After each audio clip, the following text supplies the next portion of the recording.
Pronto, estamos gravando. Então, mais uma vez, boa noite. Como eu ia dizendo, a aula passada foi gravada. Eu peço só um pouquinho de paciência, que até esse fim de semana eu organizo a minha vida toda como professor, tá? A minha vida está misturada, gestor e professor. Então, tá tudo meio atrapalhado, final de ano, Brasília de cabeça para baixo, né? Estou me referindo especialmente à parte da educação, pessoal lá do Ministério da Educação. Então, tá cheio de coisa para a gente resolver, tá? Bom, pessoal, na aula passada, tá, eu utilizei a ideia do Clifford Geertz, que é um antropólogo, tá, importantíssimo, eu acho que vocês já ouviram falar.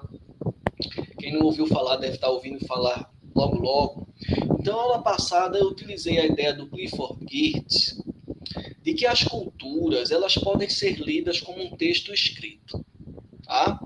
Clifford Geertz, nesse livro chamado Interpretação das Culturas, ele traz uma ideia muito interessante. Ele diz que a cultura, né, o antropólogo, quando vai, né, estudar a cultura, ele pode ler a cultura como se fosse um texto.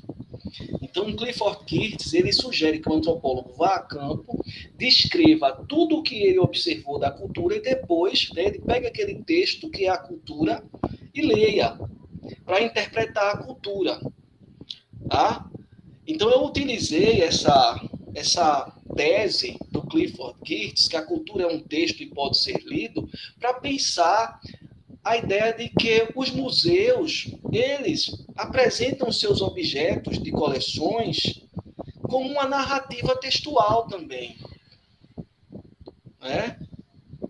Ou seja, quando a gente entra no museu que vê os objetos expostos, a gente pode ver ali por trás daquela exposição um texto. Cada objeto está colocado ali, né, como uma palavra que, conectadas a outras, produzem um sentido por trás da exposição. Uma exposição sobre a escravidão no Brasil, uma exposição sobre o cangaço, uma exposição sobre a independência italiana, etc, etc, etc.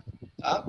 Então, eu peguei essa ideia para propor que, a partir dessa leitura, né, da exposição do museu como um texto escrito, né, que promove uma explicação para o público, ou então uma interpretação para o público, né, a gente pode fazer uma interpretação social dos museus.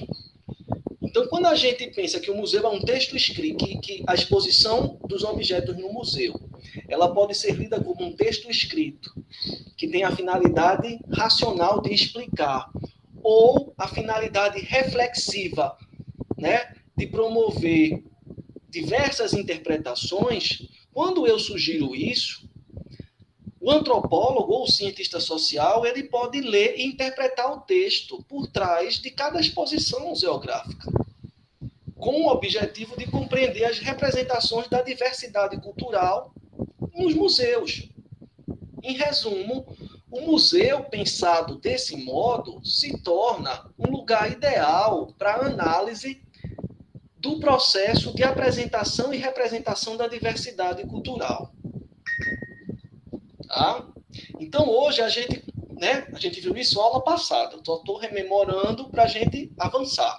Então, hoje, a gente vai pensar, né, como os museus eles trabalham a memória social e como nós podemos, né, fazer essa leitura da memória social nos museus.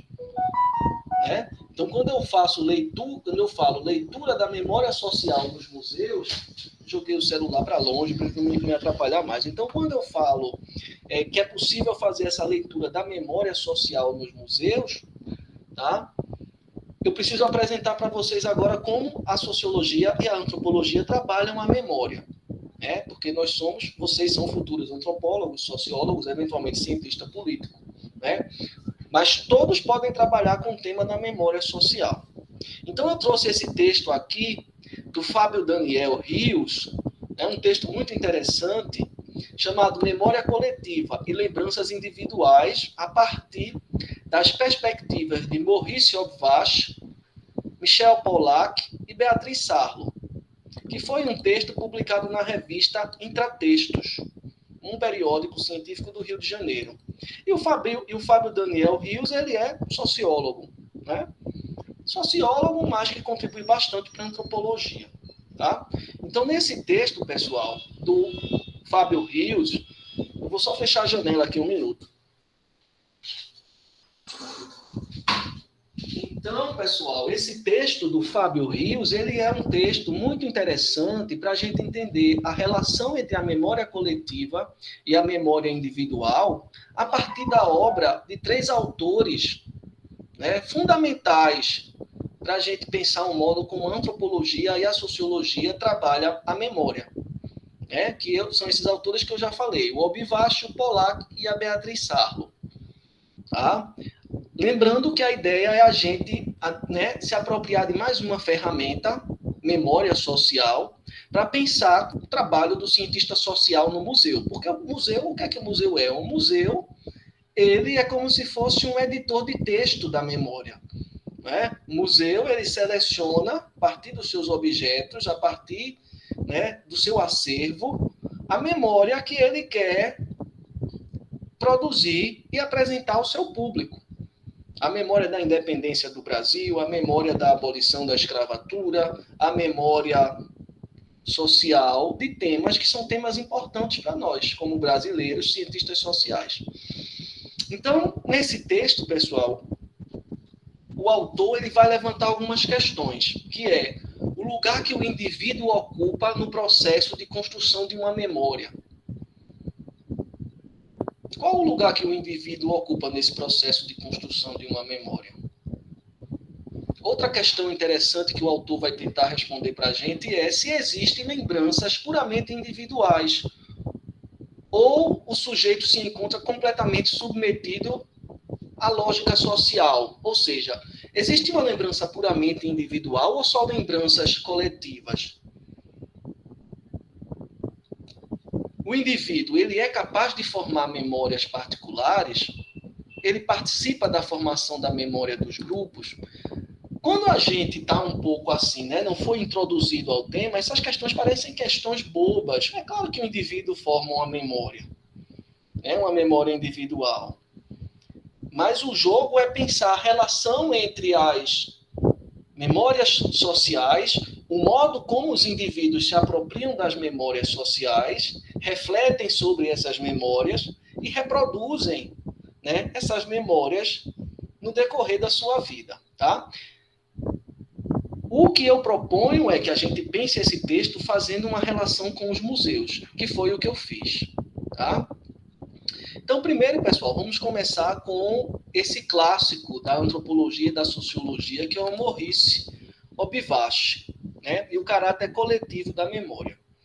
Eu não sei se vocês já ouviram falar no Maurice Obvach, tá? Mas eu não tenho dúvida que vocês já ouviram falar na Escola Sociológica Francesa, em Marcel Mauss, em Émile Durkheim, né? E o Maurice Obvach, ele é da segunda geração da Escola Sociológica Francesa. Tá? E o Maurice Obvach ele é muito interessante, porque ele vai ser o marco histórico dos estudos sociológicos e antropológicos sobre a memória. A memória é um campo de estudo vastíssimo. É um tema de estudo que vem sendo discutido, olha, desde a filosofia grega com Aristóteles, passando pela filosofia do cristianismo com Santo Agostinho, passando pela filosofia contemporânea com Henri Bergson. É um campo de estudos que é trabalhado pela neurociência, pela psicologia, pela psiquiatria, tá? E também pela sociologia e pela antropologia. É claro que o nosso foco é pensar a memória a partir da perspectiva social. Sempre pensando, né, sem perder de vista o modo como a gente pode trabalhar a memória sociologicamente olhando para os museus. Tá? Bom, pessoal, então, como eu disse, esse é o Obvach. Peço desculpa por não ter editado. Tá? Na hora que eu ia editar, tirar esse quadro aqui, deixar só a foto dele bonitinha, recebi um telefonema, passei meia hora discutindo aqui a administração da pós-graduação. Mas esse é o Maurice Obvach. Tá? O Maurice Obvach ele, como eu disse, ele era ali afinado com a escola sociológica francesa. A escola sociológica francesa, ela tem ali a sua primeira fase, né, com Émile Durkheim, você já deve ter estudado bastante, né, a questão do fato social, a questão da função social das instituições sociais, em organizar o todo, evitando a anomia, etc, etc. E o Durkheim, ele influenciou todas as outras gerações da escola sociológica francesa, tá? Inclusive a segunda geração, que nós estamos vendo aqui a partir da obra do Maurice Obivache. Tá? Então, esse senhor aqui é o Maurice Obivache. Tá? E tem dois temas da escola sociológica francesa que vai ser possível a gente ver na obra do Maurice Obivache. Primeiro, a ideia do fato social. Tá? O fato social, pessoal, como vocês sabem, ele é uma estratégia, tá, do Émile Durkheim para construir o objeto de estudo da sociologia e da antropologia. Né? Por exemplo, toda ciência ela vai pegar fenômenos do seu campo e vai produzi-los como fato científico. Né? A química, por exemplo, quando ela pega um fenômeno químico, a digestão, por exemplo, humana, ela vai fazer o tratamento desse fenômeno como um fato químico, ou seja, vai tornar esse fenômeno um fato possível de ser estudado cientificamente pela química. Tá? As ciências sociais não é diferente. Ela vai pegar o fenômeno social, ou seja, o fenômeno do comportamento humano em grupo, e vai fazer o tratamento desse fenômeno para que ele se transforme num fato social, ou seja, um fato possível de ser estudado pelas ciências sociais. Tá? E o que é o fato social, em poucas palavras? É a racionalidade transcendental das instituições sociais sobre os indivíduos. Os indivíduos criam as instituições adquirem uma racionalidade própria e passam a agir sobre os indivíduos, ou seja, fazer com que os indivíduos ajam em sociedade.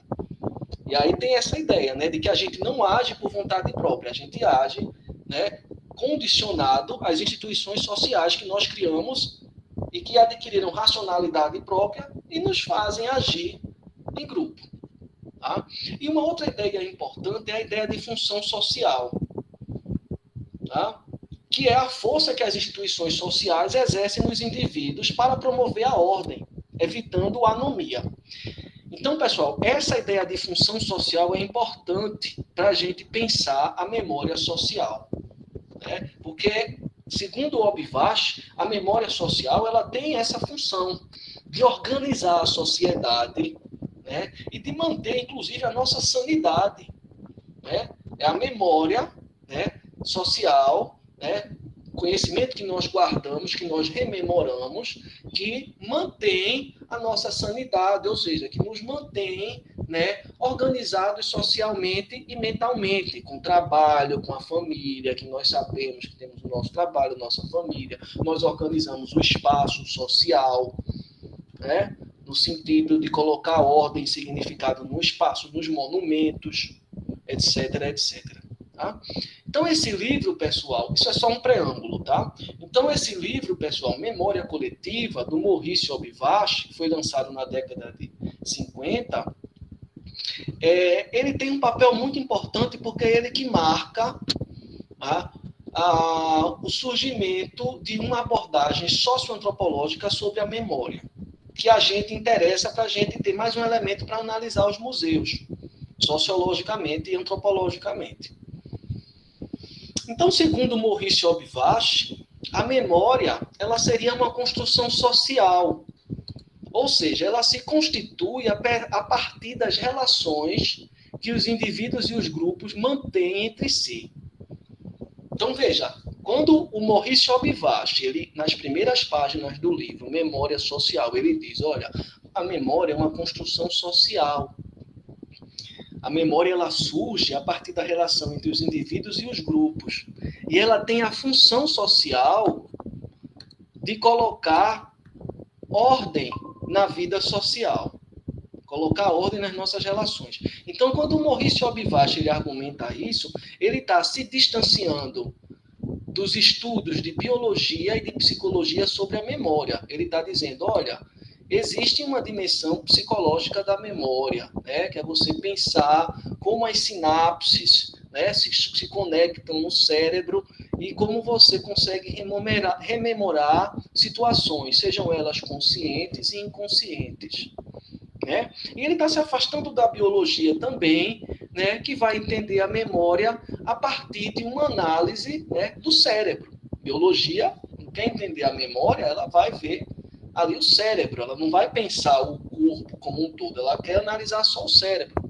A gente pega os estudos neurológicos sobre memória, né, você vê sempre que a coisa se dá num laboratório com um cérebro externo ao crânio, onde você vai, né, investigar as partes do cérebro, hipotálamo, etc., ver as substâncias que são liberadas, né, no ato de rememorar, etc. E o Maurício Obvach, ele está dizendo o seguinte, olha, isso não me interessa, não é essa abordagem que eu estou propondo para a memória. Eu estou propondo uma abordagem, né, social, que parte do princípio de que para que se consolide uma memória, e que ela seja reconhecida socialmente, é preciso haver uma articulação relacional entre indivíduos e sociedade. Com um detalhe, né, como ele vem de uma tradição durkheimiana, né, ele vai focar nessa força que as instituições sociais exercem no ato de lembrar e de construir uma memória. Tá? Para ele, o indivíduo vai ter um papel secundário, embora ele reconheça que a memória ela é fruto de uma relação entre o indivíduo e a sociedade. Mas, ao fim das contas, ele opta por analisar o modo como a sociedade exerce essa pressão externa no indivíduo para que ele lembre de determinados fatos e esqueça outros. Tá? Então, esse é o livro Memória Coletiva, sua edição original, da década de 50. Foi um livro póstumo, tá? Lançado depois da morte do autor.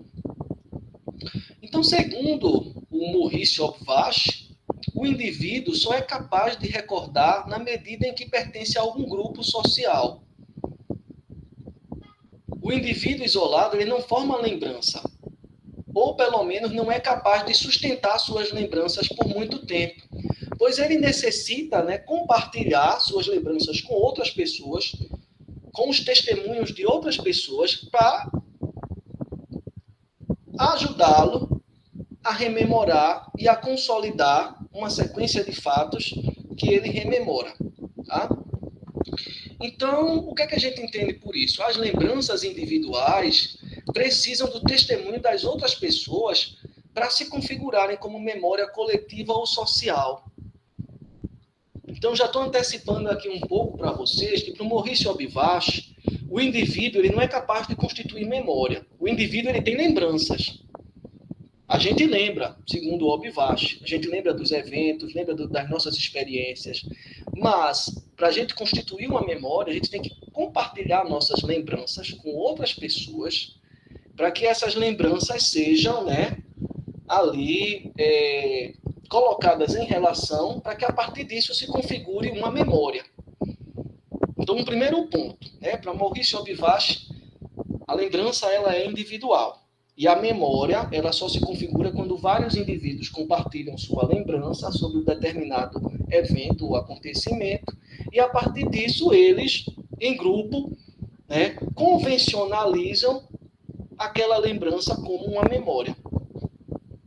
memória coletiva. Então a gente está sempre recorrendo aos testemunhos para reforçar ou enfraquecer, como também para completar o que nós conseguimos lembrar. Né, sobre um evento sobre o qual a gente já tem alguma informação. Tá? Então a gente vê que tem ali um empenho do Maurício Obvach em colocar em relação tanto o indivíduo, que é o sujeito que lembra, né, que é capaz de lembrar, mas também, né, coletivo, que é quem vai dar peso a essas lembranças e, a partir da junção de vários testemunhos, configurar essa lembrança como uma memória. Tá? Então, olha, a memória coletiva, mas é o indivíduo que é capaz de lembrar. Desse modo, a memória tem um caráter relacional, formando-se na interação entre os indivíduos. Tá? Então, a memória individual ela está contida num conjunto maior da memória coletiva, sendo apenas um fragmento ou uma visão parcial dos fatos vivenciados pelo grupo. E aí é onde eu digo, né? Nesse sentido, a lembrança ela está para o indivíduo, né? E a relação e a articulação da lembrança individual com a lembrança de outros indivíduos é o que vai contribuir para a produção de uma memória coletiva. Uma chave para a gente memorizar isso, é... Deixa eu desligar esse celular que está insuportável hoje. Então, uma chave para a gente memorizar isso, para a gente não esquecer isso, é pensar, olha, o Émile Durkheim, como um representante da escola sociológica francesa, ele vai sempre colocar o peso da sua argumentação no social. Por mais que ele reconheça que existem ali um elemento individual na constituição de uma lembrança. Tá? Então, ele vai dizer, olha, mesmo quando, né, se constroem lembranças baseadas em experiências individuais, o sujeito, o indivíduo, ele precisa recorrer a instrumentos que eles são fornecidos pelo meio social, tal como as ideias e as palavras, para poder, né, construir uma memória e repassá-la às gerações futuras. Ou seja, os indivíduos, eles sempre recorrem à oralidade e à escrita para poder, digamos assim, legitimar suas memórias. Só assim, os indivíduos podem tornar sua experiência inteligível e comunicável aos outros. E também para si mesmo. Tá? Então, o ponto central é, para Maurice Obivache, o indivíduo isolado não seria capaz de construir qualquer tipo de experiência. Né? A linguagem, por exemplo, só é possível porque os indivíduos se tornaram sedentários e começaram, né, a conviver uns com os outros e procurar meios para se fazerem entender. Né? Então, o indivíduo isolado não seria capaz de manter qualquer tipo de registro sobre o passado. Que a memória é isso, é um registro sobre o passado. Tá? Então, segundo o nosso autor, o Maurice Obivache, as memórias individuais elas vão se constituir a partir dos quadros fornecidos ou impostos pelo meio social. E o Obivache vai chamar esses quadros de quadros da memória social, que funcionam como pontos de referência para a construção subjetiva de lembranças. Ou seja, são os quadros sociais da memória que determinam o que deve ser lembrado, esquecido, silenciado ou comemorado pelos indivíduos.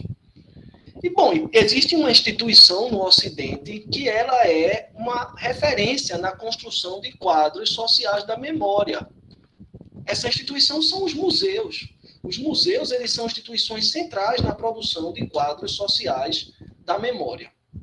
Tá? Então, eu trouxe essa imagem do Museu do Homem do Nordeste. Né? Então, o Museu do Homem do Nordeste, localizado aqui em Recife, Pernambuco, ele constrói quadros sociais da memória da família pernambucana. Né? Então, a gente vê aqui, olha, uma sala em que ele mostra a mobília, né, decorativa de uma casa representativa, muito provavelmente, de uma família de senhores de engenho pernambucana.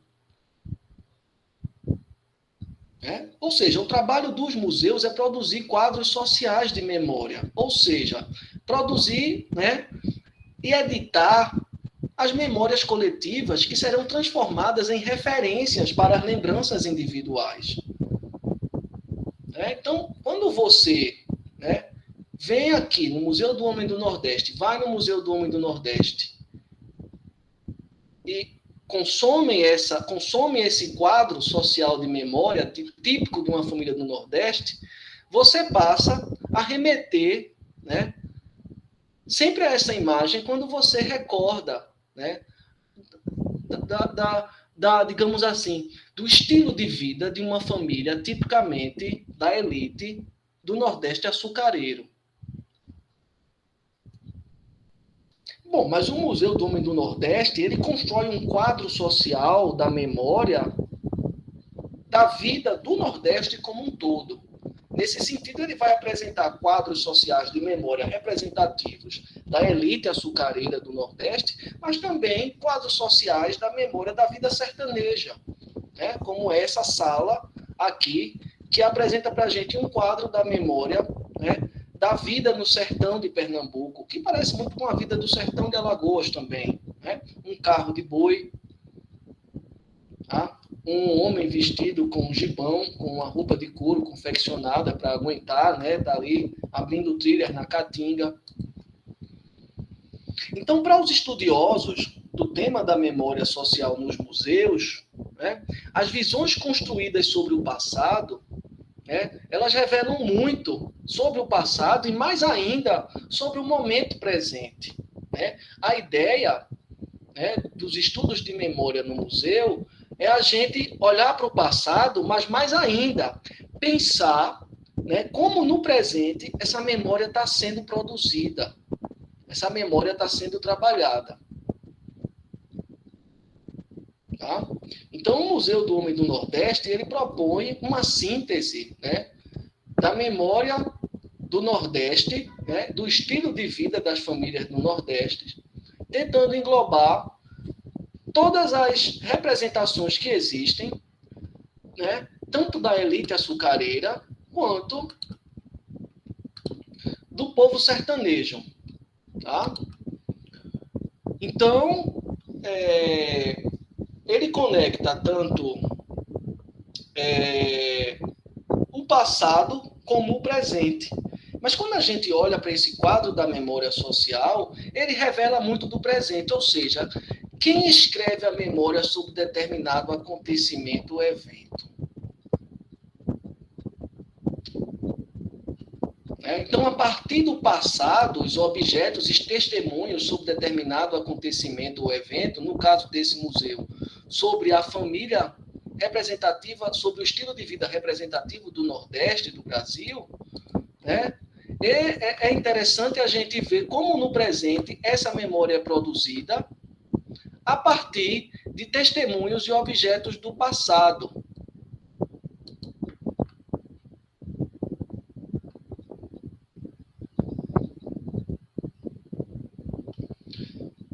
Então, o Maurício Obivache, ele está destacando, né, que existe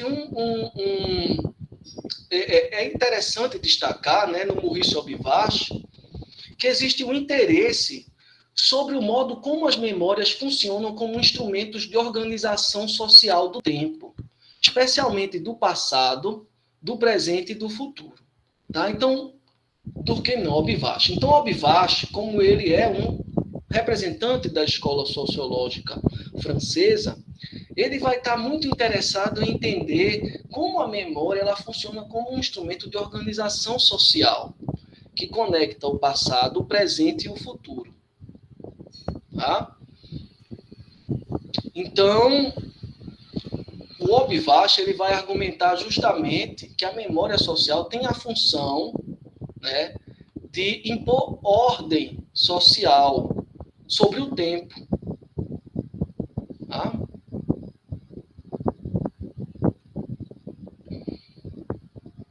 Então, eu trouxe aqui essa imagem que mostra justamente o modo como o Museu Theo Brandão, por exemplo, né, ele trabalha as memórias, tá, dos afrodescendentes no Brasil, né, especialmente em Alagoas, no presente. Né? Então, o museu ele tem essa função social de organizar o tempo, de conectar o passado, o presente e o futuro. Tá?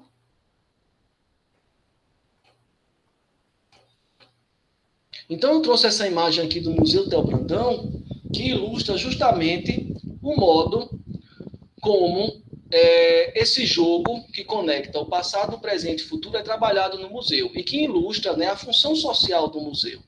Então, aqui a gente está vendo um museu com uma série de objetos representativos da cultura africana, né, sendo utilizados, né, com a função de, né, trazer o passado para que ele possa ser refletido no presente e assim organizar, né, as representações e as memórias que nós temos, né,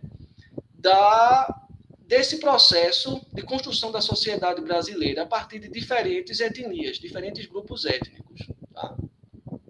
Então, aqui a gente vê os alunos de uma escola municipal no Museu Théo Brandão.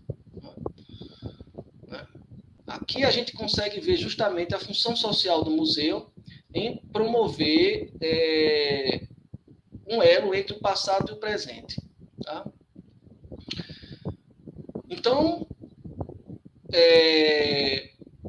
o museu tem essa função social de organizar o tempo social, mas também de organizar o espaço, instituindo marcos temporais no espaço, como, por exemplo, os monumentos. Tá? Então, a memória, pessoal, ela tem essa função de organizar o tempo, tá? Como uma ferramenta trabalhada nos museus, organizar o tempo e conectar passado, presente e futuro, mas também essa função social de estabelecer marcos no espaço, marcos que demarca no espaço, marcos temporais, como, por exemplo, os monumentos, as construções arquitetônicas. Tá? E aqui eu trouxe essa imagem do Museu Nacional, pegando fogo.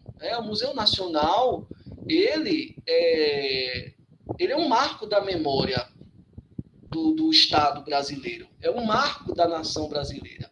O Museu Nacional foi residência da família real. O Museu Nacional é onde estão as coleções representativas do Brasil, do Império, que foi quando uma identidade nacional começou a ser construída, quando houve uma preocupação com a construção da identidade nacional. E ilustra justamente essa função que a memória tem em estabelecer marcos temporais no espaço, marcos temporais que vão servir como um tipo que vão ter a função de organizar, né, a nossa visão sobre nós mesmos. Então, os museus, a memória social, ela é importante como uma ferramenta de organização da nossa própria sanidade mental, no sentido de que o compartilhamento de memórias contribuem para uma formação de uma comunidade de sentimentos. Por exemplo, uma nação, um grupo representativo da cultura afro, como na imagem anterior. Então, a memória social, como pensada por Maurice Obvach, dentro do estilo argumentativo da escola sociológica francesa, ela tem uma função social. Primeiro, organizar o tempo. Segundo, organizar o espaço. Mais ainda, ela tem uma função de ferramenta de organização social da nossa própria sanidade mental, pois o compartilhamento de memórias contribui para a formação de uma comunidade de sentimentos. Uma comunidade de sentimentos que pode juntar uma nação, um grupo. Essa imagem mostra exatamente, tá, um marco da memória no espaço, que é um marco da memória, que tem como função provocar um sentimento nacionalista. Tá? Por mais que você não seja um estudioso da memória, um estudioso dos museus, o modo como esse incêndio foi representado em todas as mídias foi como se a memória do Brasil estivesse se perdendo, porque esse museu é um marco no espaço. O espaço, quando eu falo o espaço no território nacional. Esse museu ele é um marco da memória da nação brasileira. Tá? Do mesmo modo que o Museu Théo Brandão se torna uma referência temporal, um marco temporal da cultura, afrodescendente, com a questão dos guerreiros, a questão dos da identidade afrodescendente no Brasil. Tá? Então, quando o Mauricio Obivache ele vai falar que a memória ela tem a função social de organizar o tempo e de demarcar o espaço, né? Ele está argumentando que, por meio da memória, determinado grupo lança suas raízes no passado, assentando suas origens num momento distante e muitas vezes mítico, né? Como, por exemplo, o dia da proclamação da República, o dia da independência da escravidão. Então, essas memórias elas se materializam no espaço, conferindo materialidade e estabilidade ao modo de vida de um grupo. Então, Mauricio Obivache está argumentando que a memória social ela é importante para que um grupo ele se constitua enquanto grupo. Ele se constitua enquanto um grupo que pode ser uma nação, ou que ele se constitua enquanto um grupo que pode ser apenas um grupo dentro desse todo maior que é a nação. No caso, as memórias da negritude, as memórias afrodescendentes, como na imagem do Museu Theo Brandão. Tá? Então, o Mauricio Obivache ele conecta a memória, a identidade e a tradição. Tá? Então, aqui nós temos dois exemplos de como os grupos, né, eles utilizam a memória, né, para construir a sua identidade como grupo. Tá? Aqui uma memória que confere identidade ao grupo, né, uma etnia que contribuiu para a formação da sociedade brasileira. E aqui a memória, né, no caso, esse monumento em chamas, que é um marco do surgimento da identidade nacional. Então, a memória, né, quando a gente olha a memória, pensando a memória dentro do modo como os museus trabalham a memória, né, temos aí uma chave de leitura para pensar a memória como uma ferramenta para nós lermos como se constitui a identidade de um grupo, a identidade grupal. Tá? Então, a memória ela é vida, né? Ela consiste numa visão interna do grupo sobre si mesmo e tem um caráter múltiplo, pois cada grupo cultiva um conjunto particular de lembranças. Tá? Então, é essa perspectiva que eu gostaria de enfatizar para a gente pensar os museus como lugares, né? Como lugares que são produtores de memórias, né, que vão conferir identidades a um grupo. No caso do Museu Nacional, né, ele é um museu racionalista, né, que te explica como surgiu a nação brasileira, que vai te explicar como, a partir de elementos comuns, se constituiu essa identidade nacional. Tá? No caso do Museu Theo Brandão, né, que a gente viu que surge de um projeto racionalista, ele já está mais aberto, né, a pensar e a trabalhar com a memória desses grupos que não estão representados em todas as instituições. Né? Aqui você vai ver uma memória da elite, da identidade da elite cultural nacional. No Museu Nacional, você vai ver as coleções do imperador, você vai ver as armas de guerra, né? O próprio museu em si, ele é um marco da imponência do Império Brasileiro. Tá? O Museu Theo Brandão, pelo menos essa sala de exposição, não. É um museu que ele está aberto a pensar as memórias, tá, de outros grupos, a memória dos grupos, promovendo uma visão interna do grupo em si mesmo, né? Tentando promover uma reflexão sobre si e sobre esse grupo dentro dessa identidade mais ampla, que é a identidade nacional. Tá? Então, o Obivache, pessoal, ele vai fazer essa defesa da memória como sendo coletiva. Tá? Para o Obivache, a memória ela só se torna uma memória quando as lembranças individuais são compartilhadas e são referendadas por vários indivíduos ou por um grupo. Tá? Para o Obivash, a memória, a lembrança individual e a memória coletiva.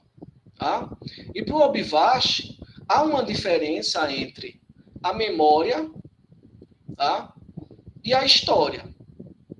Nesse caso, o autor do artigo ele vai dizer que a história, por sua vez, é como um cemitério, habitado por fatos que já morreram nas memórias dos grupos, ou seja, trata-se de uma visão externa e racionalizada dos acontecimentos, que almeja a universalidade ao pretender ser de todos e torna-se propriamente de ninguém. Então, para o autor, né, e aí agora eu estou falando do Fábio Rios, né, a história só é possível e só se faz necessária quando a memória e a tradição já não existe mais. Tá? Isso há controvérsias, como a gente vai ver no Michel Pollack. Né? A gente sabe que hoje em dia a história não é mais a história hegemônica, a gente tem a história oral, que é o campo da história que vai estudar essas memórias coletivas. Então, quando a gente lê o Obivash, pessoal, a gente fica com a impressão de que para ele a memória está para oralidade, né?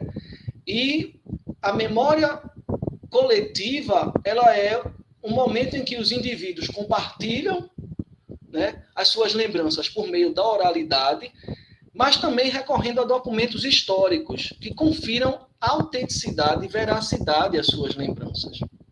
Tá? O Obivash está muito preocupado em tentar argumentar que quanto mais os indivíduos compartilham suas lembranças e quanto mais eles afinam suas lembranças, a memória tem um caráter de verdade. Tá? Então, o Obivash está muito preocupado em argumentar que a memória, por ser coletiva, né, quanto mais ela é compartilhada entre os indivíduos, mais ela ganha o status de verdade. Tá? E aí isso vai mudar radicalmente com Michel Pollack. Pessoal, alguma dúvida, pessoal? Peço desculpas mais uma vez. Toda aula que a gente começa, minutos antes, me surge um problema administrativo. Eu agora não vou mais marcar reunião, nem para quinta, nem para quarta. Que eu saio da reunião uma pilha e a sensação que eu tenho é que todo o meu script vai por água abaixo. Mas qualquer coisa me interrompam, viu, pessoal? Questões, porque isso até estimula, tá? Gilvan, Tiago, Adão, podem levantar questões se quiser, tá? Bom, pessoal, esse é um outro estudioso da memória, muitíssimo importante, trabalhado no texto do Fábio Rios, tá? Esse é o Michel Pollack. Tá? O Michel Pollack, ele tem ali uma genealogia com a escola sociológica francesa. Tá? Ele talvez faça parte ali da quarta geração, estou arriscando, né, essa classificação da quarta geração de sociólogos da escola sociológica francesa. O Michel Pollack, ele é historiador e sociólogo. Tá? E ele tem uma perspectiva muito sofisticada de memória. Tá? Ele dialoga com Maurice Obivash nessa questão de que a memória ela é coletiva ou social, mas ele discorda do Obivash no sentido de que ele argumenta que o indivíduo ele tem um papel preponderante na construção das memórias sociais. E mais ainda, ele vai argumentar que mais interessante do que a gente tentar encontrar, né, uma memória verdadeira ou uma articulação entre lembranças individuais numa memória autêntica, ele vai argumentar o seguinte: olha, e se as memórias não forem autênticas? E se os indivíduos, quando estão construindo a sua memória sobre os eventos, eles mentirem? E se os indivíduos, eles, quando estiverem constituindo sua memória sobre os eventos, eles se confundirem? Eles lembrarem de coisas que não existiam? Como é que a gente faz? Isso coloca em xeque a memória? Não. Isso dá mais elementos para a gente analisar. Então, é como se o Obivash ele tivesse preocupado em identificar em que constitui uma memória autêntica. O que constitui uma memória autêntica? É quando vários indivíduos conseguem lembrar da mesma coisa em conjunto de forma perfeita?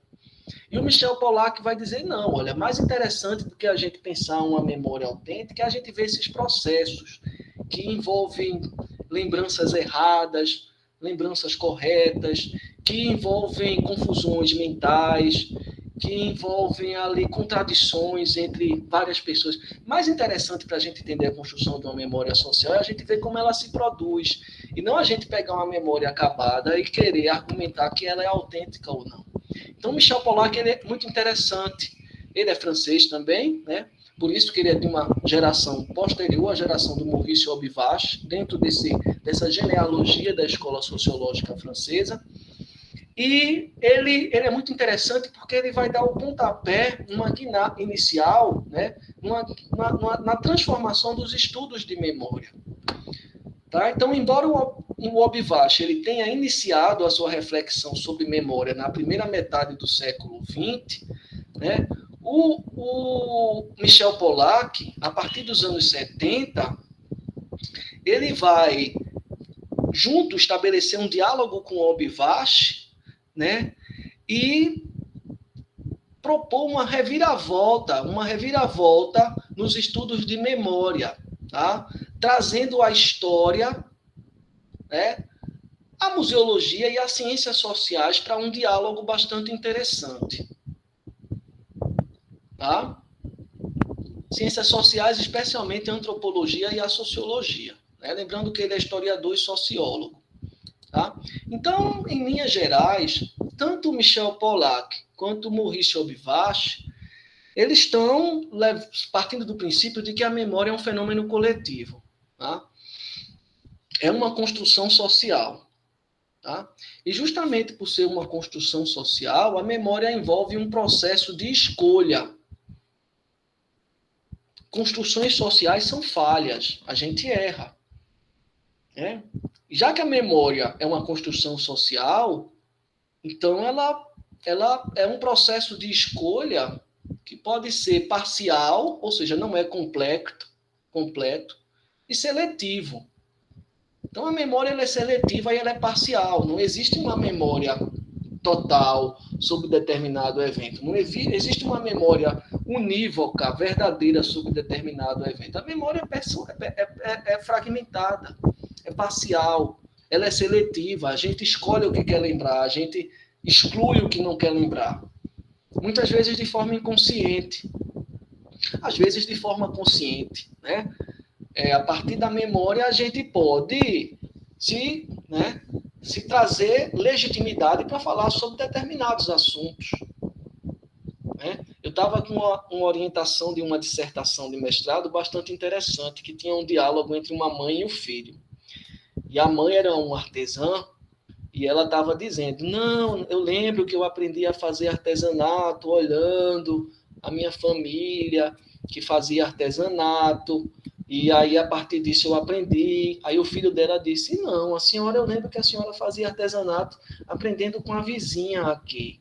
E ela, não, você não lembra de nada, quem lembra sou eu, você era muito pequeno.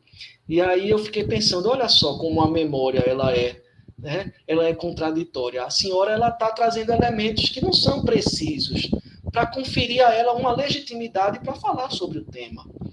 Então, a abordagem do Pollack vai mais ou menos nesse sentido, de, olha, a memória ela é manipulada com base na intenção das pessoas. Às vezes as pessoas querem se promover socialmente, querem mostrar que são autoridades sobre determinado assunto, e elas produzem suas memórias, às vezes com elementos que não são verídicos, às vezes com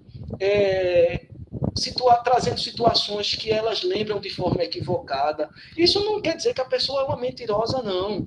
Isso só mostra para o cientista social como é que se dá esse processo de construção de uma memória, que não é exata. Então é como se o Maurice Obivache ele estivesse argumentando, né, que quanto mais pessoas compartilham uma memória, mais próximo da exatidão ela chega. E o Pollack está dizendo, olha, não existe uma memória exata, porque as pessoas elas falham, elas esquecem, elas às vezes contam alguma coisa que lembram para tentar se valorizar. Então, agora, lendo essa parte, eu lembrei bastante dessa entrevista que a minha orientanda mostrou. Tá? Então, a memória, ela é um processo de escolha, ela é parcial, ela é seletiva, ela é fragmentada, ela não exata. Ela é exata, ela é inexata, né, a gente vai ver. E ela tem a função de produzir e alicerçar a identidade dos grupos. Opa, isso é uma chave importante, tá? Principalmente para a gente pensar os museus, né?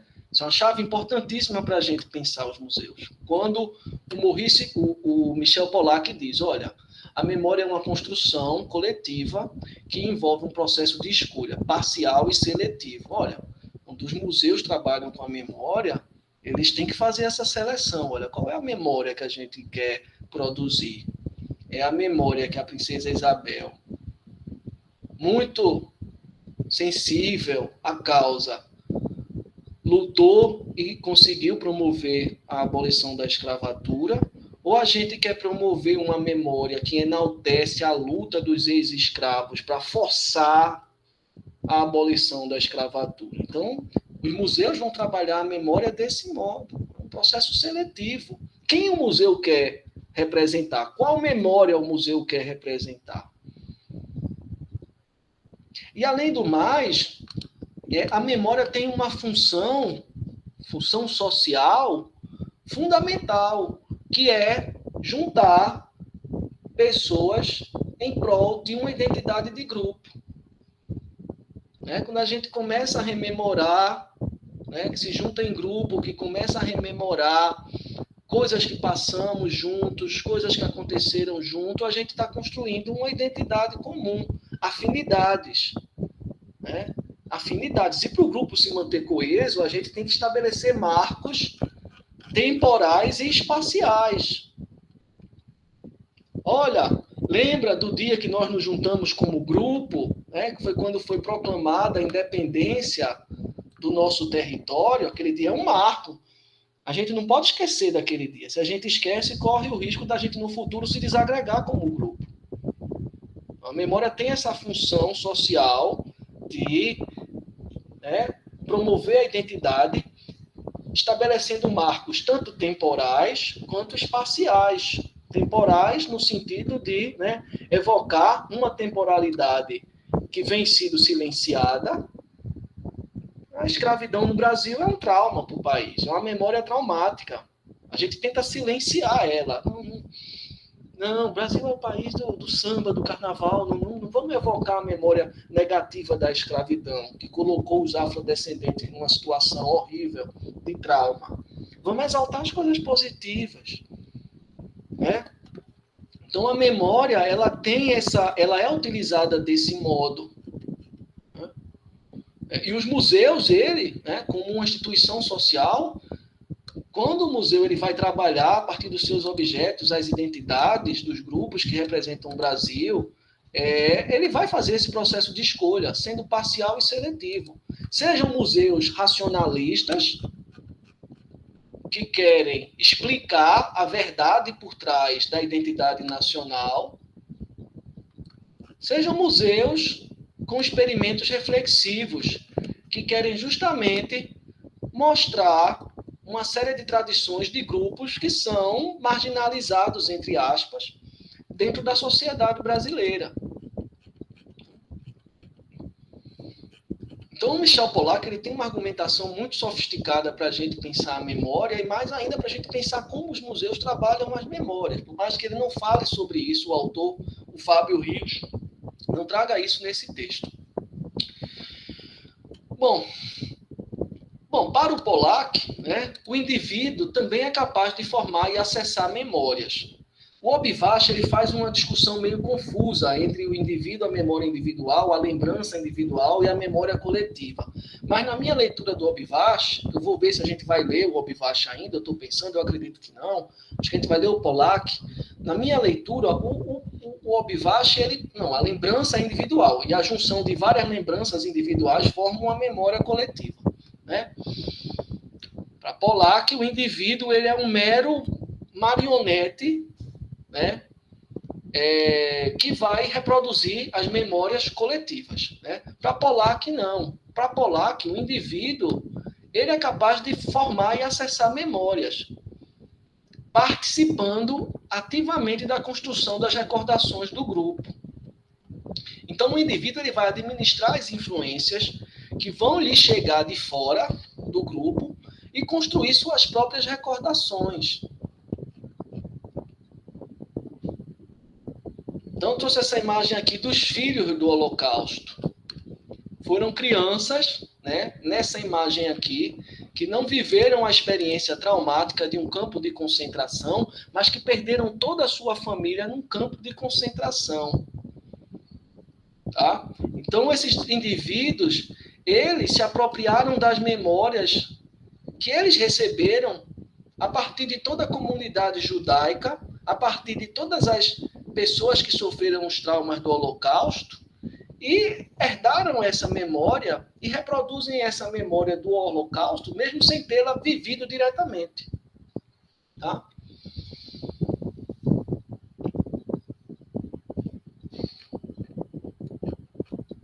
Então, os indivíduos vão administrar as influências que lhes chegam de fora, a fim de construir suas próprias memórias. Tiago, levantou a mão. Fala, Tiago, por favor. Olha, nesse ponto aí, cada um tem sua memória, né? Cada uma pessoa. Só que, juntando todas as memórias, se torna uma memória coletiva, né? Memória coletiva, social. Então, Tiago, aqui cada um desses indivíduos tem a sua memória. Perfeito. E cada um desses indivíduos herdou uma memória traumática dos seus descendentes que morreram. Herdou uma memória traumática de toda uma comunidade judaica que ainda hoje, né, faz repercutir as memórias do Holocausto, né, que foram exterminados pelo Holocausto. Então, esses indivíduos, né, eles compartilham suas memórias individuais e juntos eles têm ali uma memória social dos traumas de guerra, uma memória social do Holocausto. São filhos do Holocausto, né? Mas eles não viveram o Holocausto, eles herdaram essas memórias a partir de instituições sociais, como as comunidades judaicas, como parentes que ficaram vivos, distantes, para contar do trauma que a guerra causou e que a morte dos seus familiares causaram. Entendeu? Então, de fato, eles compartilham a memória social do Holocausto, mas não porque eles viveram diretamente, e sim porque eles herdaram. Então, o Pollack está argumentando justamente isso, que a memória é fragmentada. Ela é fruto de elementos que são verdadeiros, mas de elementos que são lembranças equivocadas, falsas. Né? Eles não viveram o Holocausto, foram se apropriando das memórias que eles ouviram ao longo da história, que a história é um lugar de oficialização da memória, em tudo que a história trabalha com texto escrito, com produção escrita. A história ela demarca no espaço do papel e do tempo uma memória oficial. Essa memória ela vai sendo apropriada pelos grupos. Né? Então, o interessante é que essa memória confere a eles uma unidade, uma identidade. Os filhos do Holocausto, uma identidade de grupo. Tá? Os filhos do Holocausto. E mesmo que eles não tenham vivido o trauma de um campo de concentração, eles herdaram esses traumas que foi contado para eles a partir da história, que foi contado para eles a partir dos judeus que eles conheceram quando foram se associar nas associações de judeus que sobreviveram à guerra, que tem muitas, em todo lugar do mundo. Tiago, você quer falar mais? Poderia ser considerado como memória compartilhada? Sim, memória compartilhada, são memórias compartilhadas, memórias traumáticas compartilhadas, que foram compartilhadas com eles a partir, olha, o Gilvan escreveu alguma coisa, eu vou ler, a partir dessas informações que eles pegaram de terceiros. Né? Deixa eu ver o que o Gilvan escreveu, parece ser interessante aqui. E, nesse sentido, um recorte dentro da história oral. Sim, a história oral é um campo da historiografia que surge justamente para criticar essa ideia de que a historiografia só trabalha com texto, documento escrito, né? Que é o novo campo da história também, que vai fazer o tratamento dessas memórias a partir desse tema, né, da história oral, que vai, a partir dos relatos individuais, né, refletir, né, eventos históricos. Partindo do princípio que os relatos orais não são, assim, 100% verdadeiros, mas ainda, nem os relatos que estão lá nos documentos são 100% verdadeiros, porque as memórias são parciais e seletivas. Então, quando o Pollack diz isso, o Pollack está fazendo uma crítica à história como um todo. Olha, primeiro, a história oral ou a memória social, ela não é verdadeira nem falsa, ela é seletiva, parcial. Se a gente for ver a fundo, tem elementos de exatidão e de inexatidão. Segundo, o Obvaz está fazendo uma crítica à história também, porque a história escrita também é um processo seletivo de memórias dos acontecimentos passados. Tá? Então, os acontecimentos, Gilvan e Tiago, consistem em eventos dos quais uma pessoa pode ter participado diretamente ou não. Ou seja, o Holocausto, ele pode ser...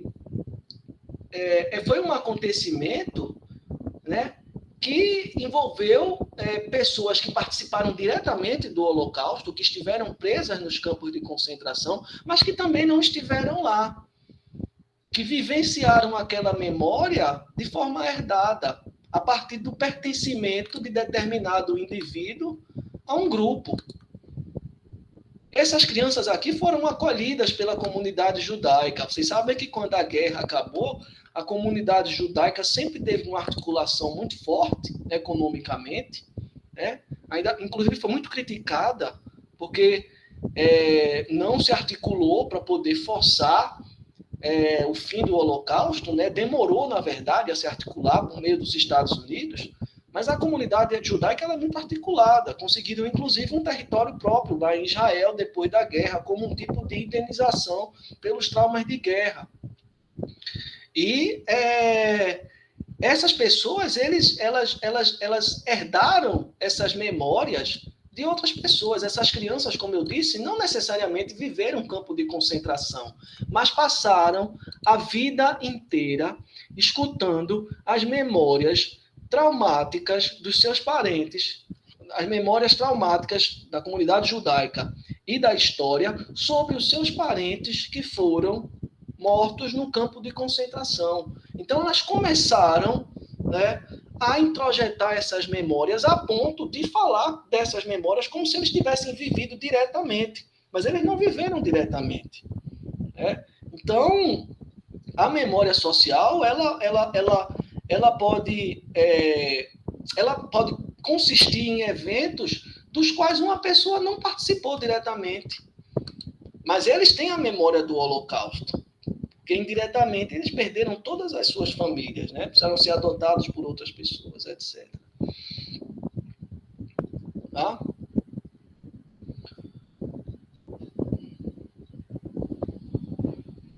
Então, essas pessoas que integram as lembranças de outras pessoas podem ter feito parte do seu círculo de convívio. Né? Às vezes a gente convive com uma pessoa, a gente se apropria das lembranças daquela pessoa e passa a reproduzir como se fossem nossas. Né? Então, o Pollack ele vai apresentar 3 elementos que são fundamentais para a produção de uma memória. Os acontecimentos é o primeiro elemento que é fundamental para a produção de uma memória. Os acontecimentos, eles podem ser memorados ou lembrados por pessoas que participaram diretamente ou indiretamente. Né?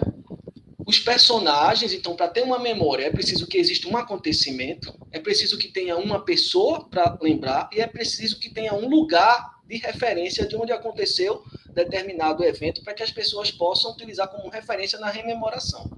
Então, os acontecimentos são esses eventos que as pessoas podem ter vivido diretamente ou indiretamente. Se elas viveram indiretamente, elas podem ter passado por esse evento por tabela, como diz o autor, ou herdando essas memórias. Tá? Ela precisa dos personagens, né, que integram a lembrança, as lembranças de alguém, né, e podem efetivamente ter convivido com essa pessoa ou não, tá? E por fim os lugares que servem como base para o desenvolvimento das memórias de um sujeito, né? Ou seja, os lugares que podem ter sido incorporados de modo indireto ou direto às suas experiências. Tá? Em resumo, a constituição de memórias envolve não só experiências vividas diretamente, ela envolve também experiências herdadas, aprendidas, transmitidas aos indivíduos pelos grupos, através do processo de socialização. O que é que ele quer dizer com isso? Não existe uma essência por trás da memória, não existe uma memória mais verdadeira que outra. O que o Pollack está chamando a atenção para a gente, como cientista social, é que é mais interessante a gente olhar esses processos de construção de uma memória, tá? A partir dos acontecimentos, das pessoas que estão contando e passando essa memória, dos lugares que se tornaram em marcos dessa memória. Tá? E a memória, ela não é verdadeira em si mesma. A memória, elas são experiências vividas. E como experiências vividas, né, elas podem ser herdadas, elas podem ser transmitidas, elas podem ser aprendidas. Como a senhorinha, né, que estava lá, artesã, tentando se legitimar como uma referência do artesanato da cidade, dizendo que aprendeu a fazer artesanato dentro de uma tradição, etc, etc. Então, ela está construindo a memória dela a partir da experiência dela como artesã. E, é claro, ela está selecionando, né, o que vai agregar mais valor à experiência dela. E aí o filho dela chega e diz, olha, mãe, mas a senhora aprendeu a fazer artesanato com a vizinha aqui. Então, como é que a senhora está dizendo que isso é uma tradição de família? E ela, cala a boca, menino. Não atrapalha o modo como eu estou construindo, apresentando a memória para a moça. Senão a moça vai pensar que eu sou uma mentirosa. Só que a moça, que é me orientando, não estava querendo ver se ela era mentirosa ou não. Estava justamente querendo ver esse jogo da construção de uma memória. Então, nesse jogo de construção da memória, ela estava tentando se exaltar como a representante de um grupo de artesãos, uma identidade grupal. Ela estava querendo mostrar que ela tinha legitimidade para falar sobre aquele tema. Tá? E tudo isso a gente pode observar quando a gente pensa a memória, né, como um processo de construção e não como um jogo de verdadeiro ou falso. O que o Michel Pollack está convidando a gente a pensar é que a memória não é um jogo de verdade e mentira. A memória é um processo, sabe, que envolve diversos elementos. Tá? Envolve acontecimentos, envolve pessoas de diferentes tipos, envolve lugares, envolve um processo de seleção, que você pode selecionar o que é mais interessante para você ou não. Tá? Pode ser lembranças que foram herdadas de outra pessoa. Olha, eu não vivi isso, mas eu convivi com uma pessoa que viveu isso, que eu tenho já isso como se fosse parte da minha vida. Tá?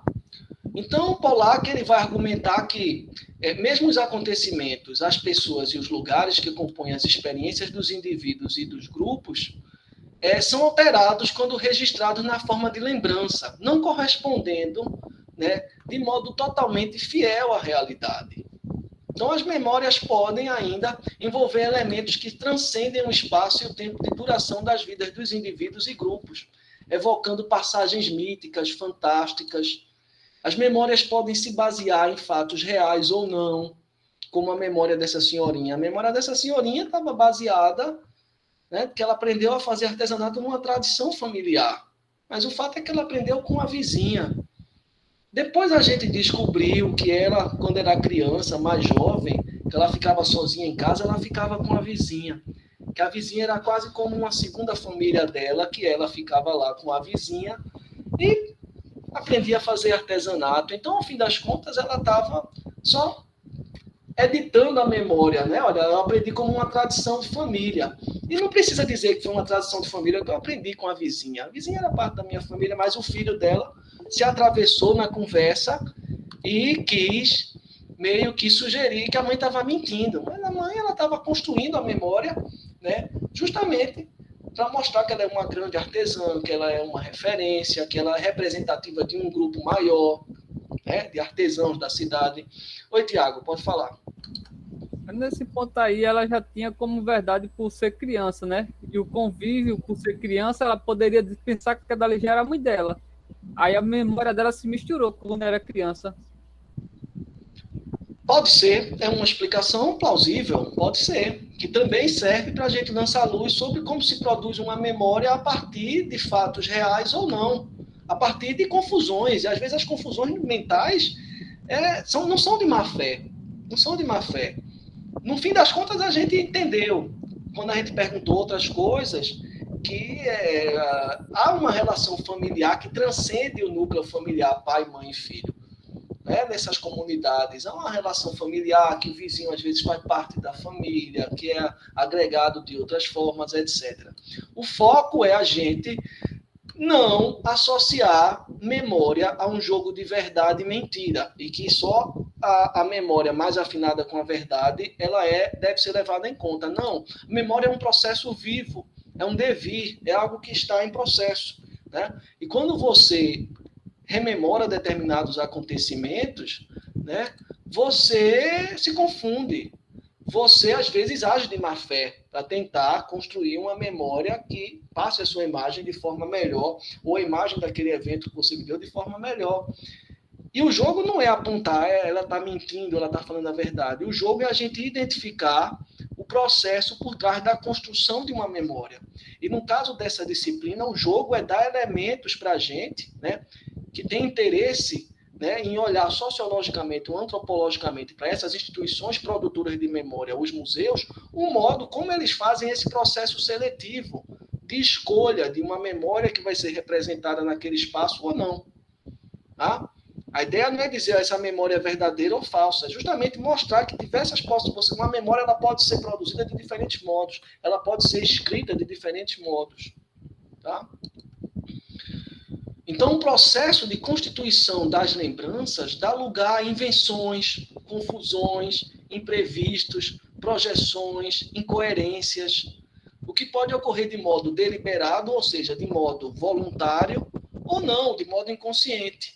E que a construção de uma memória é um processo seletivo que envolve silêncio, esquecimento.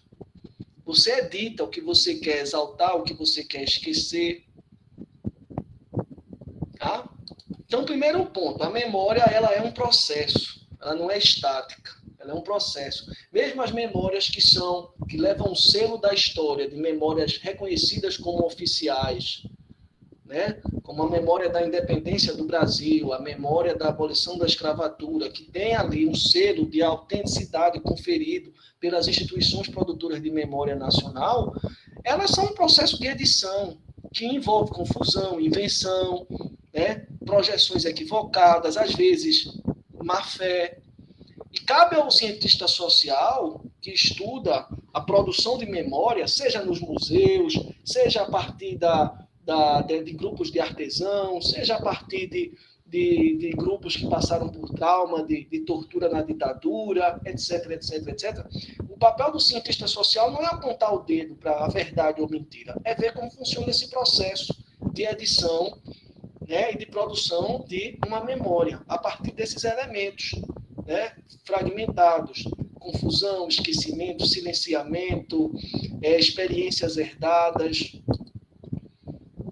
Né? Eu tenho amigos, por exemplo, que não passaram pelo trauma de ter vivido uma guerra na Europa, mas que vieram para cá, são de famílias italianas que vieram para cá, e que quando eles contam a memória deles, você vê que é uma memória como se eles tivessem vivido os horrores da guerra, mas eles não viveram. São memórias herdadas de família, que eles repercutem. Tá? No sentido, fazendo um esforço de enfatizar o trauma que a guerra foi para ele. Mesmo que ele não tenha vivido a guerra, foi um trauma. Que né, provocou a mudança radical de um continente, saiu de um continente para o outro. Então, em sua definição, né, o Pollack, a memória ela é fundamental para a gente pensar a identidade de um grupo. O Pollack ele vai dizer, olha, a memória é uma chave para a gente pensar a identidade de um grupo. Tá? E aí não importa, o que ele está propondo não é ver se a memória é verdadeira ou falsa, é ver esse processo de construção, né, da memória, no sentido de exaltar determinados eventos ou outros. E para ele, uma vez que a memória é um meio de conferir identidade ao grupo, ele vai definir identidade também, tá? Identidade é a autoimagem que os indivíduos e os grupos constroem para si mesmo e os outros. Então, quando eu leio essa frase aqui, olha, identidade é a autoimagem que os indivíduos e grupos constroem para si mesmo e para os outros, me vem de novo a fala daquela senhora artesã. Ela estava justamente dentro de um grupo de artesãos que ela é a referência, né, promovendo a autoimagem dela como um indivíduo dentro de um grupo. Então, ela estava promovendo a autoimagem dela, que ela constrói para si mesma, né, e para o grupo. E ela quer ver, né, a imagem dela como uma artesã, que aprendeu isso como uma tradição de família, representada no texto da dissertação da minha aluna. Por isso que ela estava tendo todo aquele cuidado na construção da memória dela, limpando as imprecisões. Eu aprendi com a minha vizinha, mas a minha vizinha era quase da família, não era ela que tomava conta de mim, então eu vou dizer que eu aprendi a fazer artesanato já como uma tradição de família. Vou limpar um pouquinho ali, né, polir um pouquinho ali, porque o modo como eu apresento a minha identidade, a partir das minhas memórias, né, vai promover a minha autoimagem, vai me dar mais legitimidade nesse grupo, vai me dar mais legitimidade para poder falar desse grupo, que é o grupo de produtores de artesanato de uma cidade lá em Santana do São Francisco. Oi, Gilvan, você levantou a mão? Sim. Ô, professor, aí nesse caso aí, para quem nós temos aqui a Casa Museu de Marechal Deodoro, no caso. Porque lá, quando a pessoa vai para lá, só tem todos aqueles equipamentos, todas aquelas coisas. E como eles contam, no caso, só conta as coisas positivas, as coisas heróicas. Mas a gente sabe também que tem muitas coisas que não se conta, que é seletivo nesse caso, não é isso? Também no Palácio aqui do Governo, né, o antigo, que é Floriano Peixoto também, no caso, se conta lá todo aquele heroísmo, toda aquela a fama de saber negociar, trabalhar, tal, governar, mas teve desgovernanças também, no caso, que no caso não se é mostrado. É isso? Perfeito, Gilvan.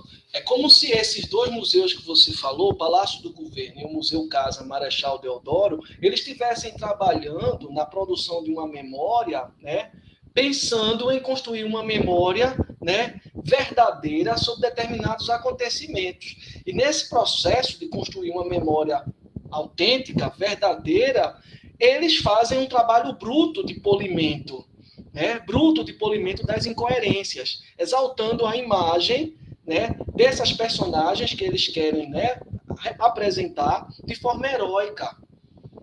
Perfeito. O Gilvan está conseguindo fazer esse exercício de fazer relações com o que ele observa, né? Então, veja, como se a Casa Marechal Deodoro da Fonseca, e foi isso que você falou, não foi, Gilvan? E o Palácio do Governo, eles estão querendo, eles estão editando a memória, né, a favor de exaltar personagens, digamos assim, representativos de uma elite que foi fundamental, né, para promover ali determinados acontecimentos históricos que foram centrais. Mas esses acontecimentos históricos que entram para a história, a gente sabe que passa por um processo de edição, por um tratamento, né, em que vai ser exaltado determinados eventos de determinados personagens em detrimento de outros. Isso fica muito claro quando a gente vê esses museus históricos que vão representar a escravidão. O modo como eles editam e apresentam esse momento traumático da nossa história. Então, é justamente pensando assim, focando aqui nessa ideia de memória como uma base para a construção das identidades dos grupos, que o Pollack está argumentando. né, sobre isso, sobre como a memória ela é polida e tratada, né, em prol de exaltar a autoimagem que os indivíduos e os grupos constroem para si mesmos. Tá? Então, voltando para o Pollack, ele concebe a identidade a partir de 3 elementos. Primeiro, a unidade física, que se refere ao corpo, no caso dos indivíduos, e ao território, no caso dos grupos. Segundo, a continuidade no tempo. E terceiro, ao sentimento de coerência. Então, quando a gente pensa memória ligada à identidade de um grupo, né, a gente tem uma memória que é evocada para legitimar determinado território, para contribuir para a continuidade desse grupo no tempo e para um sentimento de coerência. Tá? Então, o jogo é a gente identificar como eles estão mobilizando determinados elementos para pensar a construção da identidade de grupos, né? Como essa memória ela é mobilizada para isso. Então, ao lançar as origens de um grupo no passado, investindo de autoridade no presente, os museus fazem da memória uma base para a construção de uma narrativa, como se fosse um texto coerente sobre a trajetória, tá, de determinado grupo, contribuindo para a criação do sentimento de identidade. Então, essa seria, portanto, a função da memória, né? Produzir um sentimento de identidade para o Pollack, né? Ou seja, ela participaria não só da criação do senso de igualdade entre os membros de dada coletividade, mas também da demarcação de fronteiras entre os outros. Então, essa senhorinha do artesanato, ela estava, ao mesmo tempo, né, promovendo esse senso de igualdade entre os membros do grupo. Olha, eu sou um artesã e represento esse grupo, mas eu sou igual a eles, artesã igual a eles. Mas eu me destaco desse grupo, porque no meu caso foi uma técnica, uma arte que eu aprendi de uma tradição familiar. Então ela exalta a questão da tradição familiar na construção da memória dela.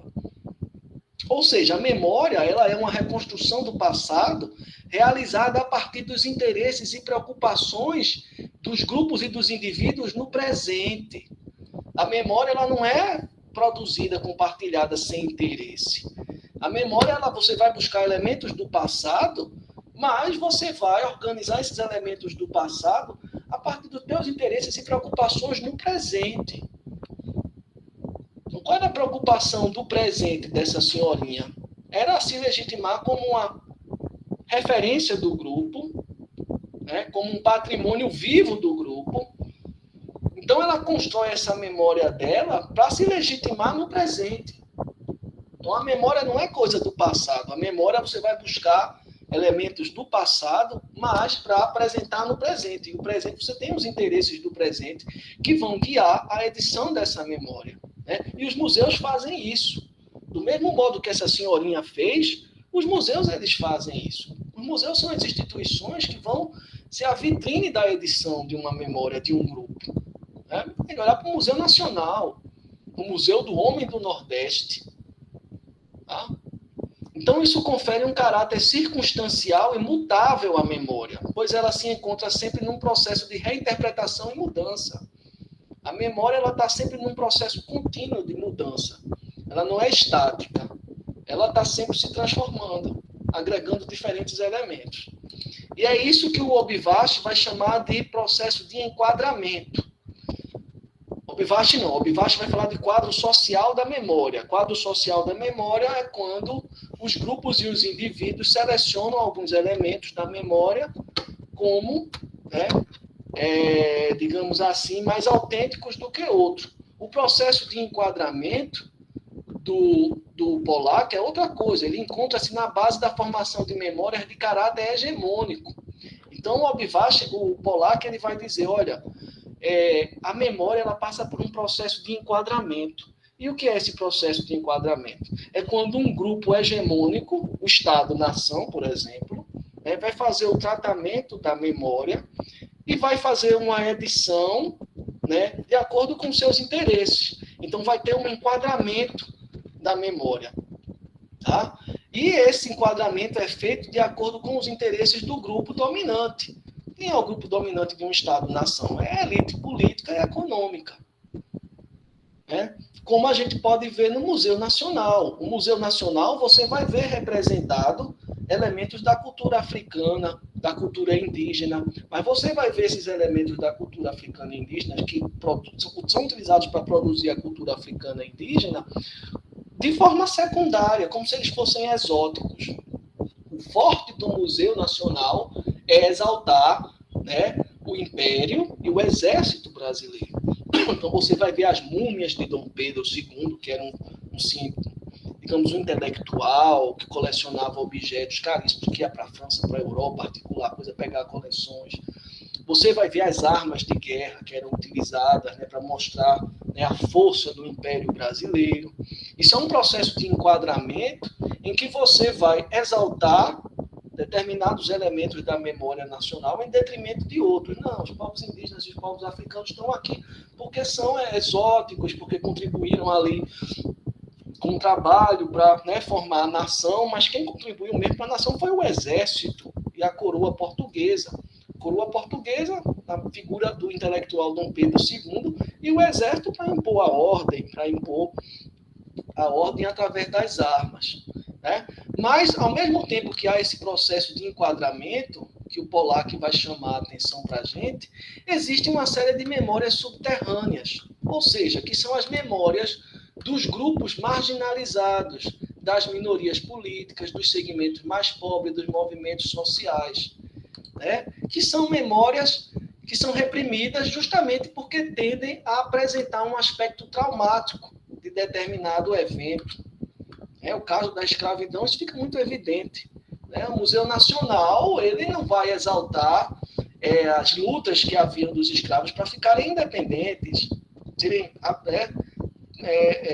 vai exaltar os feitos de Dom Pedro II e da princesa Isabel em tentar articular com os liberais da época a independência da escravidão em detrimento dos interesses dos conservadores. Né? Então, essas memórias subterrâneas, elas têm sido bastante trabalhadas hoje em dia no museu. Basta ver o Museu Teu Brandão, que começou como um museu racionalista, mas hoje em dia está trazendo, né, essas memórias da africanidade, que eram silenciadas, subalternas, para o centro das suas atenções. Vejam, se os livros de história só apresentam 5 páginas para falar dos povos indígenas e dos povos africanos na constituição da sociedade brasileira, o museu agora traz essa etnia, essa diversidade cultural da cultura africana para o centro das suas discussões. Tá? Então, as memórias subterrâneas hoje têm sido muito bem trabalhadas nos museus. Tá? Pessoal, e para terminar, faltam 20 minutos, eu vou falar da Beatriz Sarlo. Tá? A Beatriz Sarlo ela é muito interessante. Ela é uma escritora argentina. Tá? A gente sai um pouco dessa coisa hegemônica, né, da escola sociológica francesa, e a gente volta aqui para pensar a memória a partir de uma hermana, né, uma autora argentina. Tá? E ela é da área da comunicação, mas ela também tem um diálogo muito bacana com a sociologia e com a história, e ela fala dos limites da subjetividade. Né? Como o Gilvan colocou, né, a gente teve ali até a década de 70 uma história, digamos assim, pautada na escrita, né? Que é a história tradicional. E depois da década de 70, houve ali uma virada epistemológica, né, dentro da historiografia, especialmente com Carlo Ginzburg, um historiador italiano, que ele vai, né, junto com outros historiadores, propor uma reviravolta, uma virada dentro da historiografia, uma virada epistemológica dentro da historiografia. E é quando vai surgir a história oral, a história cultural, que é essa história que a gente vai argumentar que, olha, a história ela não é só a história que está documentada, ela é a história que é contada por meio da oralidade. A oralidade também é uma fonte documental importante, né, que tem um valor tão grande quanto a história oficial. Essas discussões surgem justamente porque autores como Pollack vai dizer, olha, a memória, independente de ser a memória materializada nos livros de história ou a memória contada pelas pessoas idosas, ela é falha. A memória que está registrada nos livros de história, ela não é verdadeira. Ela é um discurso que foi construído por pessoas que escreveram os livros de história. E quem escreveu os livros de história não foram qualquer pessoas, né? Foram pessoas que tinham legitimidade política e econômica para escrever. Então, eles vão fazer um processo de enquadramento da história, né, que vai exaltar os fatos de determinado grupo dentro daquela, né, dentro daquele povo. Tá? Então, uma vez que você diz que a história ela é um processo de edição, então você abre as portas para dizer, bom, se a história é um processo de edição, então a história produzida pela oralidade ela tem valor também. Então, a Beatriz Sarlo, ela é de uma geração de intelectuais que está dizendo, beleza, a subjetividade, ou seja, a história oral, a história dos indivíduos, ela é importante, mas ela precisa ali, ela tem ali uns certos limites, né? E a Beatriz Sarlo é essa senhora, tá? Que ela está no Roda Viva, vale até a pena vocês assistirem, tá? Ali na internet, no YouTube. E ela vai criticar, colocar um freio, no sentido de dizer, olha, a gente está vivendo um frisson muito grande com a história oral, com essa história do cotidiano, com essa micro-história, nas palavras do Carlo Ginzburg, e a gente precisa ver também os limites da subjetividade como fonte de conhecimento, né? A gente não pode transferir o que a gente estava aplicando quando a gente olhava a história como produtora de verdade para pensar a história oral. Não, a subjetividade ela tem um limite também, né? É importante que a gente sempre se baseie no rigor metodológico para a manutenção do estatuto científico da história. Nesse sentido, ela vai, né, ser uma das principais autoras nos estudos de memória aqui na América Latina a trazer o debate agência e estrutura, né, para pensar a relação que existe entre a história oral, ou seja, essa história que é contada pelos indivíduos, e essa história oficial, que é a história escrita. Tá? Então, trazendo para as ciências sociais, ela vai enfatizar que é interessante para a gente entender o processo de construção de uma memória, não só focar na memória enquanto uma memória coletiva, social, que é essa memória que se torna oficial pelos museus, pelos livros de história, e nem só focar na memória subjetiva. Ela vai propor que a gente, né, relacione. Para se estudar a memória, você tem que relacionar sempre a dimensão individual, de que é quem recebe a informação, mas que atualiza essa informação e repassa essa informação. E também você tem que ver quem são os grandes produtores de informações hegemônicos. Então, a Beatriz Sarlo, ela vai, né, ela vai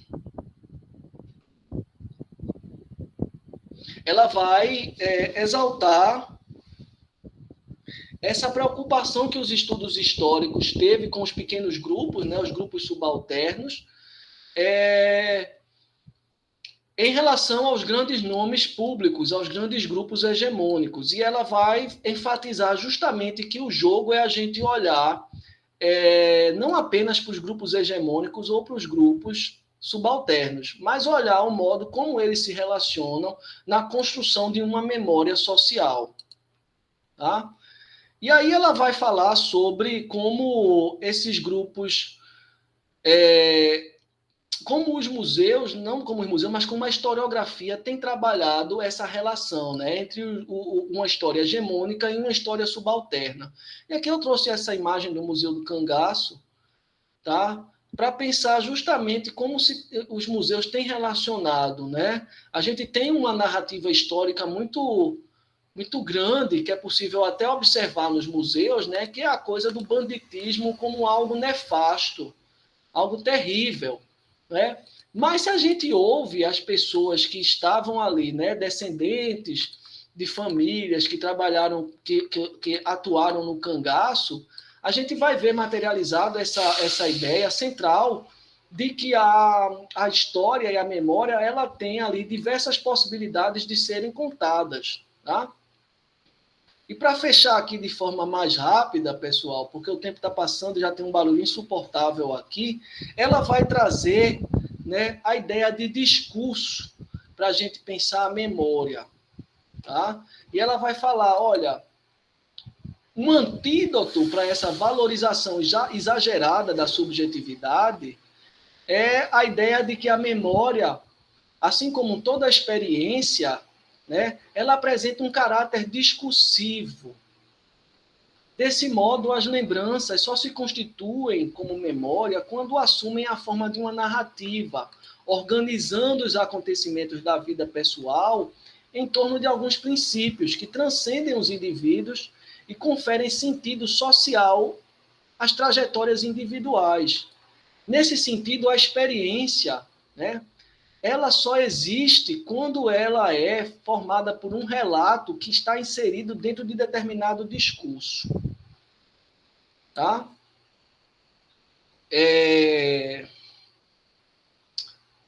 Então, pessoal, a Beatriz Sala, ela teve ali uma trajetória muito interessante. Ela era migrante italiana, e a família dela, quando chega na Argentina, vai chegar justamente no momento traumático da Argentina, que é esse momento da ditadura militar, né? Na Argentina foi muito forte, né?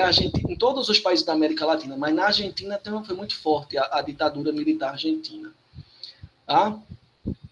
E aí ela vai falar como a memória individual e coletiva, elas se articulam a partir de determinados discursos. Tá? Bom, pessoal, de todo modo, a Beatriz Sarlo é uma autora importante, mas o foco das nossas discussões hoje eram nesses dois autores, o Pollack e o Obivash. Tá? Próxima aula eu vou trazer um deles dois para a gente tratar. Eu vou escolher direitinho e até amanhã, ou sábado, eu compartilho com vocês. Tá? Próxima aula, pessoal, eu vou tentar não agendar nada para quinta-feira à tarde de reunião, porque me desgasta. Tá? A gente sair de uma reunião para dar uma aula é desgastante, ainda mais quando você está numa reunião não como ouvinte, mas como uma pessoa que todo mundo te procura para resolver problema. Tá?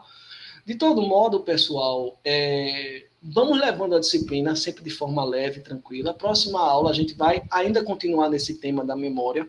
Eu vou fazer as últimas atualizações no nosso cronograma de amanhã para sábado. Então, sábado eu vou compartilhar com vocês por e-mail o nosso programa atualizado, tá? E já o texto que a gente vai trabalhar semana que vem. O Adão, o Otacílio avisou porque não participou hoje? Ele comentou alguma coisa? Não.